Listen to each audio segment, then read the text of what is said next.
Hi, LinkedIn Live, and welcome to MICE Bites by Authentic Meetings and Incentives. I'm Natalie Horan, and today we are kicking off a brand new monthly masterclass series, and we're going to be learning from MGME. They're going to share stories, lessons, and insights. So we're kicking it off with Carvie Gillikin. Carvie is president and CEO of MGME, and MGME, if you don't already know, is known for designing meetings, incentives, and experiences that connect people in genuinely powerful ways. So Carvie, I'm so glad you're here. You're kind of an industry icon. Welcome to MICE Bites. Natalie, thank you so much. I was thrilled when you reached out and then we started talking about this. I was very excited to see what you're doing with your new endeavor. Congratulations. Thank you. So we're going to ask you some questions, if that's all right. Sure.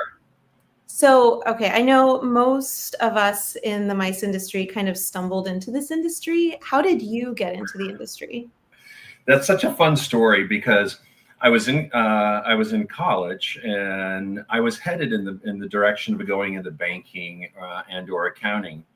And shortly after I got into that field, I thought, yeah, this isn't for me.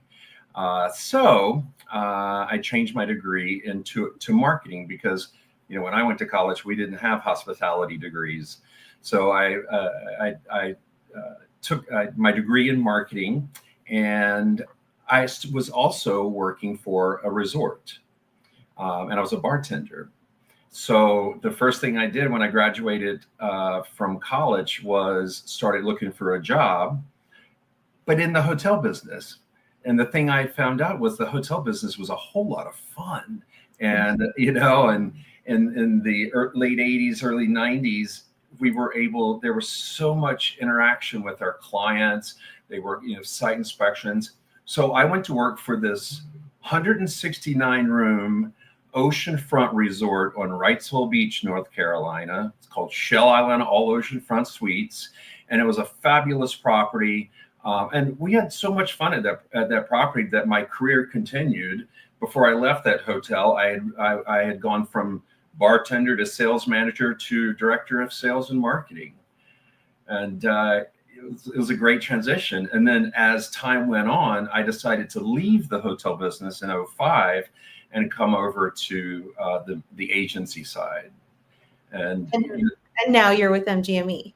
Yes, and now I'm with MGME, and I've been with MGME really since 2007, was in some iteration of the company. So what do you love about MGME? What makes it so special? What are you proud of? That's such an easy, great question. First of all, it's the people that I work with. It's people that I get to surround myself with every single day. You know, every one of them are smarter than I am. And I love that. I love the creativity. I love the individuality. I love the inclusivity. The culture in our company is paramount. But the fact of the matter is, having been with this company since 2007, I've seen it grow from a very small organization to one that in 2018, my previous company, was a company called Fourth Wall Events. We merged with World Tech Events, and together we purchased McVeigh and Associates and turned that into MGME, which used to stand for McVeigh Global Meetings and Events. Okay. Yeah. Yeah, that's huge. That's a huge deal. Yeah, and by doing that, it gave us stability in the market because we have a sector that does all pharmaceutical life science type work. Our planners all have their HMCCs. Then we have a commercial side of the company, commercial association, where we actually, in some cases, manage the entire P&L for our customers, our clients, and we also do sponsorship and exhibit sales for them as well. All this just gives me ideas of future master classes that I want to do with you guys, because I just want to ask more about everything. Yeah, you guys do it all. Yes. Okay, moving to the next question. Have you ever had an event run so perfectly that you were almost suspicious? Yeah, yes, we have. And hopefully everyone has. Ours was in 2009. It was one of my very first clients with Fourth Wall Events. And this client was doing an incentive in Los Cabos. Well, for those of us that were in the business in '09 in Los Cabos, you might remember that there was something called swine flu. So 3 weeks prior to the first guest arrival, we were asked to relocate the program. And this was a couple thousand people incentive. So we had to go out and find a new hotel. And small world, because we were actually able to rebook it at what was at that point the Westin Diplomat in Florida, in Hollywood, right? And fun fact, I was on with Starwood when that property opened, and was on part of the opening team for that hotel, so I knew the hotel well. And so we did the program there, and it was a huge success. That's amazing. That's actually right down the street from me. Awesome. Yeah, I mean, 3 weeks with thousands of people, that's a tough one. That takes some magic. Yeah, we pulled it off. Yeah. All right. So we all have our thing. What is one hill you'll die on when it comes to planning or designing events? Oh, understanding the business goals of the event is paramount. And the reason it's paramount is when we get an RFP in, one of the first things we do is we want to have a call with the stakeholder, the meeting planner, and preferably and procurement. But the reason we need to understand the business goals of the event is if we're going to design an event, we understand why is the company holding it? Why are they planning that event? Is it to build morale from a potential, maybe a recent reduction in force? Do they need to rebuild that morale? That's number one. Number two, it could very easily be that they're launching a new sales program. There's a new sales leader, a new marketing initiative. Any of those type of things, we need to understand so we can thread that message throughout the entire event, from initial contact to the final survey. Yeah, I mean, that makes sense, but it's really overlooked. So it's important to nail that in. That's so true. Yeah. Okay. All right. Speaking of events, when you attend an event, how do you recharge afterwards after these massive events? So I need downtime. I need time to reflect on the program. I need downtime to reflect on my team. How did we do? And I start from the beginning and I work my way through the program, thinking about what was planned, what was actually executed, and were we able to support the initiatives of the organization holding that program, right? Right. So I like downtime. I like quiet. And a lot of times when I get home, my other half looks at me and says, just remember, you're no longer in a fancy hotel somewhere. You still have to do the laundry and the dishes and all of those things while I'm at home. Yeah, I mean, it's sometimes we need that reminder.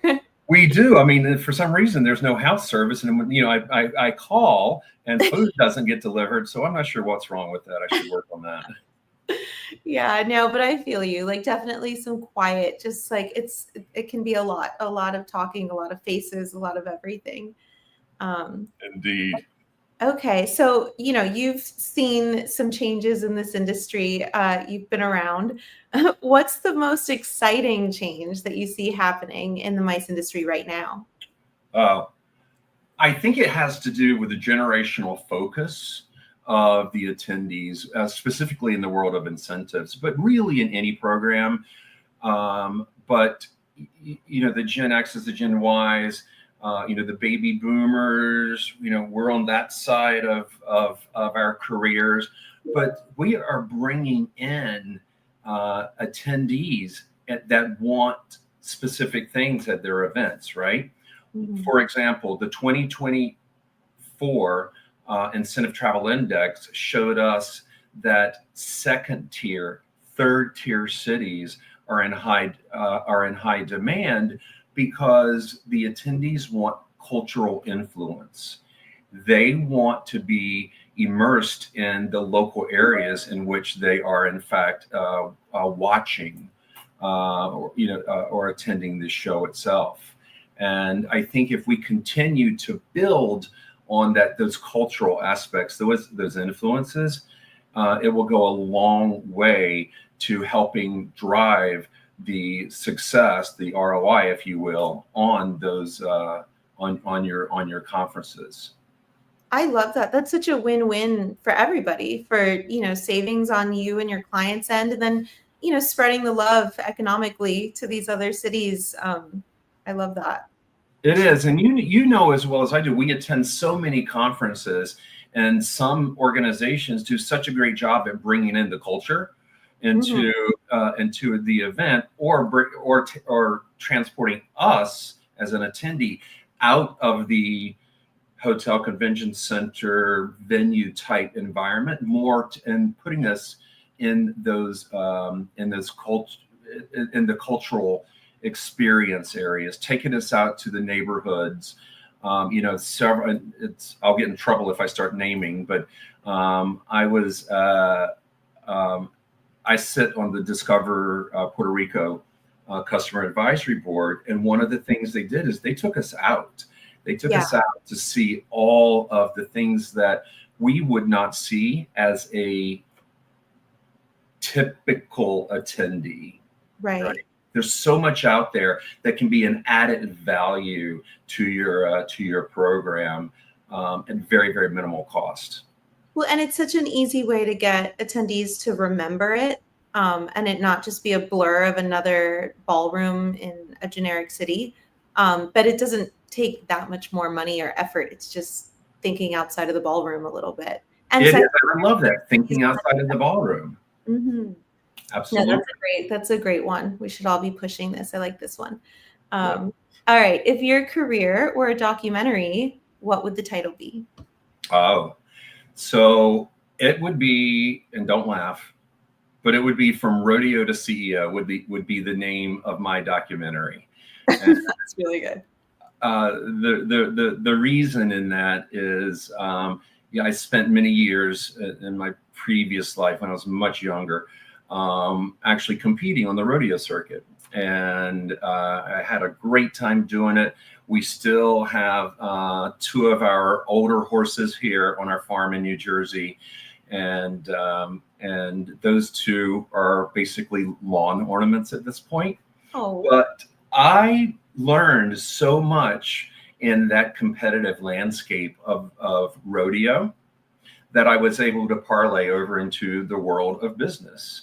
And it's about, you think about it, there's finance, there's marketing, there's sales, there's operation, it's all the same. It's just a different lens that you're looking through to deliver a message or achieve a goal.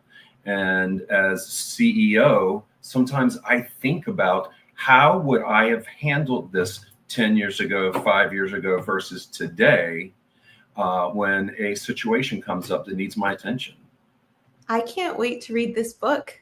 It'll be fun. I want a signed copy. You will get the first signed copy, I promise. This is amazing. Okay. And last question. Finish this sentence. The best events are the ones that. That deliver the business goals of the organization, that addresses personalized wellness for the attendees, and leaves an impact on the destination, a positive impact on the destination. I am a firm believer that we are storytellers. We are story creators, I should say. And our storytellers are our attendees. So when they attend a program, we want them to leave with a smile on their face, a story to tell, and a desire to excel and achieve more.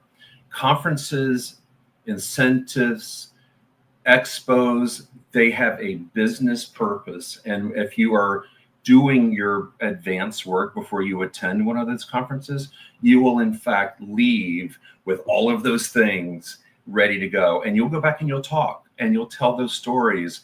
And then maybe, just possibly, you might be able to incentivize someone to think, oh, I could achieve that, or oh, I could go on the next incentive or national sales meeting or expo to support myself from a personal perspective, but also to support my company in achieving their growth and business goals throughout their ecosystem.